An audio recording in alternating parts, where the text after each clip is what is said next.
नमस्कार दोस्तों, शिक्षा संकल्प यूट्यूब चैनल पर आपका हार्दिक स्वागत है।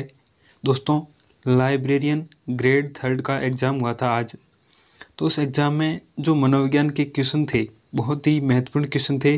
वो सारे क्वेश्चन आपको इस वीडियो के माध्यम से मैं सॉल्व कराऊंगा।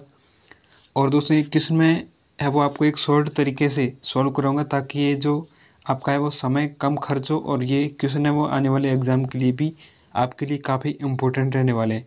तो दोस्तों, वीडियो को अंत तक ज़रूर देखें। तो ये साइकोलॉजी का पहला क्वेश्चन आपके सामने है कि निम्न में से कौन सा संवेग निवृत्ति मूल प्रवृत्ति से संबंधित है। साथ ही जो संवेग और मूल प्रवृत्ति है उनमें है वो कौन सा इससे संबंधित है। ये निवृत्ति एक मूल प्रवृत्ति, इससे कौन सा संवेग है वो संबंधित है। कामुकता, क्रोध, डर या घृणा। तो साथियों, 14 संवेग और 14 मूल प्रवृत्ति है वो विलियम मैकडूगल ने बताई थी। तो उनके अनुसार ये जो निवृत्ति मूल प्रवृत्ति है, ठीक है, तो ये है वो घृणा नामक संवेग से संबंधित है। और ये जो डर संवेग है ये पलायन की मूल प्रवृत्ति से पैदा होता है। और ये जो क्रोध संवेग है ये युयुत्सा या जो युद्ध प्रियता की मूल प्रवृत्ति है उससे पैदा होता है। और कामुकता संवेग है वो काम नामक है वो मूल प्रवृत्ति से पैदा होता है। तो इस क्वेश्चन का राइट आंसर डी, घृणा। अगला क्वेश्चन है, निम्नलिखित में से कौन सी अच्छे मानसिक स्वास्थ्य की विशेषता नहीं है। आपसे ये पूछा जा रहा है कि जो मेंटल हेल्थ है उसमें जो कौन सी विशेषता है वो नहीं है। समायोजन की योग्यता, व्यक्तिगत असुरक्षा, आत्मविश्वास या संवेगात्मक परिपक्वता। दोस्तों, मानसिक स्वास्थ्य की अगर बात करें तो समायोजन की योग्यता पाई जाती है। व्यक्ति हर परिस्थिति में अपने आप को है वो समायोजित कर लेता है। व्यक्तिगत असुरक्षा की भावना ये विशेषता नहीं है, क्योंकि व्यक्तिगत सुरक्षा की भावना होती है, व्यक्तिगत असुरक्षा ये कुसमायोजन का लक्षण है। तो 20 का राइट आंसर है। अगला क्वेश्चन है, किस पहलू के अंतर्गत मानसिक स्वास्थ्य बनाए रखने की विधियां आती है। जो मानसिक स्वास्थ्य है उससे संबंधित जो विधियां हैं वो कौन से पहलू में आती है। सकारात्मक, सृजनात्मक, निरोधात्मक या संरक्षणात्मक। तो मानसिक स्वास्थ्य बनाए रखने का मतलब है कि जो मानसिक स्वास्थ्य है उसको रेगुलरली है वो एक तरह से बनाए रखना, ये है वो संरक्षणात्मक विधियां हैं। डी इसका राइट आंसर है। अगला क्वेश्चन है कि निम्न में से वृद्धि के बारे में कौन सा कथन सही नहीं है। जो ग्रोथ है उसके बारे में कौन सा कथन सही नहीं है। वृद्धि जीवन पर्यंत चलने वाली प्रक्रिया नहीं है, ये सही है, क्योंकि वृद्धि है वो एक निश्चित आयु तक चलती है, उसके बाद में रुक जाती है। वृद्धि केवल शारीरिक परिवर्तन प्रकट करती है, ये भी सही है। वृद्धि में गुणात्मक व परिमाणात्मक पक्षों की अभिव्यक्ति होती है। और वृद्धि विकास का एक चरण है, बिल्कुल सही है, क्योंकि विकास में वृद्धि निहित होती है। लेकिन जो सी ऑप्शन है ये इसका राइट आंसर है, क्योंकि वृद्धि में वो गुणात्मकता एवं परिमाणात्मकता दोनों पक्ष नहीं होते, इसमें केवल परिमाण शामिल होता है, गुण इसमें नहीं होते हैं। गुण और परिमाण दोनों है वो विकास में शामिल होते हैं। तो सी इसका राइट आंसर है। अगला क्वेश्चन है, मिनेसोटा परीक्षण संबंधित है बुद्धि से, सृजनात्मकता से, रुचि से या व्यक्तित्व से। तो ये मिनेसोटा बुद्धि परीक्षण से संबंधित है, ए इसका राइट आंसर है। उसमें वो वृत्त से संबंधित जो परीक्षण है वो शामिल होते हैं। अगला क्वेश्चन है, रुचि है ज्ञानात्मक, क्रियात्मक, भावात्मक या उपयुक्त सभी। तो रुचि है वो ज्ञानात्मक, भावनात्मक और क्रियात्मक तीनों पक्षों से संबंधित है। डी इसका राइट आंसर है। अगला क्वेश्चन है, एक वृत्त बनाकर बालकों को उस वृत्त की सहायता से कोई चित्र बनाने के लिए कहना जिस समस्या से संबंधित है। मतलब कि एक वृत्त बनाया हुआ है, उसी के आधार पर बालकों को एक अन्य चित्र बनाने के लिए कहा जा रहा है। तो ये कौन सा चिंतन है। अभिसारी चिंतन, अपसारी चिंतन, क्रांतिक चिंतन या संप्रत्यात्मक चिंतन। तो दोस्तों, ये एक प्रकार का अपसारी चिंतन है, बी इसका राइट आंसर है। इसे हम सृजनात्मक चिंतन भी कहते हैं। अगला क्वेश्चन है, सृजनात्मकता के लिए मस्तिष्क विप्लवन विधि का आविष्कार किसने किया। गार्डन, मायर्स, टॉरेंस या ऑसबर्न। तो इस मस्तिष्क विप्लवन विधि का जो आविष्कार है वो ऑसबर्न ने किया था 1963 में। तो डी इसका राइट आंसर है। अगला क्वेश्चन है, एक बुद्धि परीक्षण में 10 वर्षीय बालक की मानसिक आयु 12 वर्ष हो तो उसकी बुद्धि लब्धि होगी। दोस्तों, बुद्धि लब्धि ज्ञात करने का सूत्र है MA/CA × 100। तो इसमें जो मानसिक आयु दे रखी है वो 12 वर्ष है, ठीक है, और वास्तविक आयु जो क्रोनोलॉजिकल एज है वो 10 वर्ष है × 100। तो इस प्रकार से ये 120 इसका राइट आंसर है, ए इसका सही जवाब होगा। अगला क्वेश्चन है कि सीखना आवश्यकता की पूर्ति के द्वारा होता है, कथन दिया गया है। हल, थॉर्नडाइक, रायबर्न या डगलस। तो दोस्तों, कोई भी आवश्यकता है उसकी पूर्ति हो जाती है तो हमें वो सीख जाते हैं। ये जो कथन है वो किसने कहा था? तो CL हल, ए नंबर का ऑप्शन है वो इसका राइट आंसर है, क्योंकि CL हल ने जो प्रबलन सिद्धांत दिया था उसमें इस बात पर बल दिया था कि अगर प्राणी की जो आवश्यकता है उसकी पूर्ति हो जाती है तो वो सीख जाता है, और इन्होंने चूहे पर प्रयोग किया था।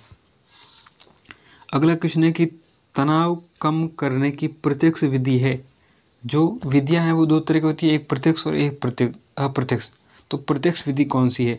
प्रत्यावर्तन, शोधन, बाधा का विनाश या पृथक्करण। तो सी इसका राइट आंसर होगा, बाधा का विनाश। ये है वो एक तरह की प्रत्यक्ष विधि है जिसके द्वारा जो तनाव है उसको कम किया जाता है। अगला क्वेश्चन है कि बालक का विकास सिर से प्रारंभ होकर पैर की दिशा में होता है, कहा गया यह कथन विकास के किस सिद्धांत से संबंधित है? मतलब कि सिर से पैर की ओर जो विकास होता है ये कौन सा सिद्धांत कहता है? निरंतर विकास का सिद्धांत, व्यक्तिक भिन्नता का सिद्धांत, परस्पर संबंध का सिद्धांत या विकास दिशा का सिद्धांत। तो दोस्तों, ये जो विकास की दिशा का सिद्धांत है इसमें वो विकास सिर से पैर की ओर और अंदर से बाहर की ओर होता है। परस्पर संबंध का सिद्धांत, इसमें जो विकास के विभिन्न आयाम होते हैं वो परस्पर संबंधित होते हैं, जैसे शारीरिक है, मानसिक है, जो अलग अलग आयाम है। व्यक्तिगत भिन्नता का सिद्धांत ये कहता है कि प्रत्येक व्यक्ति में जो विकास की दर है वो अलग अलग होती है। और निरंतर विकास का सिद्धांत ये कहता है कि विकास है वो निरंतर चलने वाली प्रक्रिया है। तो डी इसका राइट आंसर है। अगला क्वेश्चन है, निम्न में से किशोरावस्था का सर्वाधिक उपयुक्त संदर्भ है। इसमें जो विशेषताएं दे रखी है वो किशोरावस्था से कौन सी संबंधित है? आदर्श, सुसमायोजन, आत्मसम्मान, निरीक्षण, विद्रोह की भावना, अनुकरण की आदत, तार्किकता, अमूर्त चिंतन व निर्णय लेना, दार्शनिक, सुसमायोजन और सामाजिक सेवा भावना। पहले नंबर के ऑप्शन की बात करें तो दोस्तों सुसमायोजन किशोरावस्था में नहीं होता है, तो ये ऑप्शन सीधा कट जाएगा। और दूसरा ऑप्शन अनुकरण की आदत, ये है वो एक तरह से बाल्यावस्था की विशेषता है। विद्रोह की भावना ये पाई जाती है, लेकिन इस ऑप्शन के कारण ये बी ऑप्शन गलत हो गया। तार्किकता, अमूर्त चिंतन और निर्णय लेना, ये इसका राइट आंसर है, सी इसका सही जवाब होगा। अगला क्वेश्चन है, मनोवृत्तियों के बारे में सत्य कथन है। मनोवृत्ति एक व्यक्ति के बारे में नहीं हो सकती। मनोवृत्तियां व्यवहार से संबंधित नहीं होती है। मनोवृत्तियां सीमित होती है और मनोवृत्तियां पक्ष या विपक्ष में होती है। दोस्तों, जो मनोवृत्ति एक व्यक्ति के बारे में नहीं हो सकती है गलत है, क्योंकि प्रत्येक व्यक्ति के बारे में अलग अलग मनोवृत्ति होती है। और मनोवृत्तियां व्यवहार से संबंधित नहीं होती, ये भी गलत है, क्योंकि मनोवृत्तियां हैं वो व्यक्ति के व्यवहार से संबंधित होती है, उसके व्यवहार का एक भिन्न पक्ष होता है। मनोवृत्तियां सीमित नहीं होती, क्योंकि इसमें समय समय पर अलग अलग तरह के बदलाव आते रहते हैं, ये असीमित होती है। और मनोवृत्तियां पक्ष या विपक्ष में होती है, ये इसका राइट आंसर है, क्योंकि जैसे ही कोई कार्य होता है उसके बारे में हम है वो अलग अलग तरह से सोचते हैं, पक्ष में भी सोचते हैं और विपक्ष में भी सोचते हैं। ये हमारी मनोवृत्ति का एक महत्वपूर्ण भाग होता है। अगला क्वेश्चन है, सूची फर्स्ट और सूची सेकंड इसको सम्मिलित करना है। तो इसमें अगर हम बात करें तो ये जो विलियम वुंट दे रखा है, तो विलियम वुंट ने है वो सर्वप्रथम मनोवैज्ञानिक प्रयोगशाला की स्थापना की थी लिप्जिंग शहर जर्मनी के अंदर 1879 में, ठीक है। और उसके बाद में जॉन डीवी, इन्होंने है वो प्रक्रियावाद संप्रदाय दिया था। सिगमंड फ्राइड मनोविश्लेषण सिद्धांत से संबंधित है। और बिने ने है वो बुद्धि का परीक्षण किया था। तो अगर इसमें हम बात करें तो वुंट बी, तो ऑप्शन नंबर बी इसका राइट आंसर होगा। अगला क्वेश्चन है कि स्पीरमैन के द्विकारक सिद्धांत में तीसरा तत्व कौन सा है? दोस्तों, जो स्पीरमैन ने द्विकारक सिद्धांत दिया था जिसमें उन्होंने दो कारक बताए थे, एस कारक और जी कारक। एस का मतलब है विशिष्ट कारक और जी का मतलब है सामान्य कारक और विशिष्ट कारक। और इसके बाद में इन्होंने तीसरा एक कारक और बताया था, जैसे इन्होंने वो समूह खंड या समूह कारक कहा था, लेकिन ऑप्शन के अकॉर्डिंग इसमें वो ऑप्शन नहीं है, तो इस क्वेश्चन के बारे में वो अभी तक क्लियर नहीं है कि इसका आंसर क्या होगा। अगला क्वेश्चन है, अभिप्रेरणा का प्रेरणा न्यूनक सिद्धांत द ड्राइव रिडक्शन थ्योरी दी गई है थॉर्नडाइक द्वारा, बिने द्वारा, जॉन डीवी द्वारा या हल द्वारा। तो अभिप्रेरणा का जो न्यूनक सिद्धांत का मतलब है चालक न्यूनता का जो सिद्धांत है, ठीक है, ये है वो CL हल के द्वारा दिया गया है। इसमें CL हल ने ये बताया कि अगर प्राणी की कोई आवश्यकता पूर्ण हो जाती है तो वो सीख जाता है और उसके बाद में वो उसके प्रति अनुक्रिया है वो कम करना प्रारंभ कर देता है, ठीक है। इसे प्रबलन का सिद्धांत भी कहते हैं और इन्होंने इस सिद्धांत में चूहे पर प्रयोग किया था। अगला क्वेश्चन है कि किस प्रक्रिया द्वारा विचार की हुई वस्तु को मन के समक्ष लाया जाता है? अवधान, कुंठा, क्रोध या उपरोक्त में से कोई नहीं। दोस्तों, जो हम पहले कोई चीज़ या वस्तु देखी है और उसके बाद बारे में जो विचार है वो हमारे मन में लाते हैं, इसे हमें वो अवधान कहेंगे। ए इसका राइट आंसर है। कुंठा जब दो विपरीत परिस्थितियाँ उत्पन्न होती है तो उस समय पैदा होती है। और क्रोध में व्यक्ति की विचार प्रक्रिया का लोप हो जाता है, तो इसमें ए इसका राइट आंसर है। अगला क्वेश्चन है कि बालक के सामाजिक विकास में महत्वपूर्ण भूमिका निभाता है अभिभावकों यानी कि माता पिता की शिक्षा, वंशानुक्रम, शिक्षक, खेल। तो साथियों, अगर हम बात करें तो ये चारों ऑप्शन सही है, सभी भूमिका निभाते हैं। लेकिन अगर हम सबसे जो इम्पोर्टेंट और सबसे हाईएस्ट में अगर हम खोजें तो इसका ए इसका राइट आंसर है, क्योंकि माता पिता की भूमिका की जो शिक्षा की भूमिका है वो सबसे ज़्यादा होती है। अंतिम क्वेश्चन है, समायोजित व्यक्ति का लक्षण है संतुलित, असंतुष्ट, दुखी, शीघ्र क्रोधित होने वाला या क्रोधी।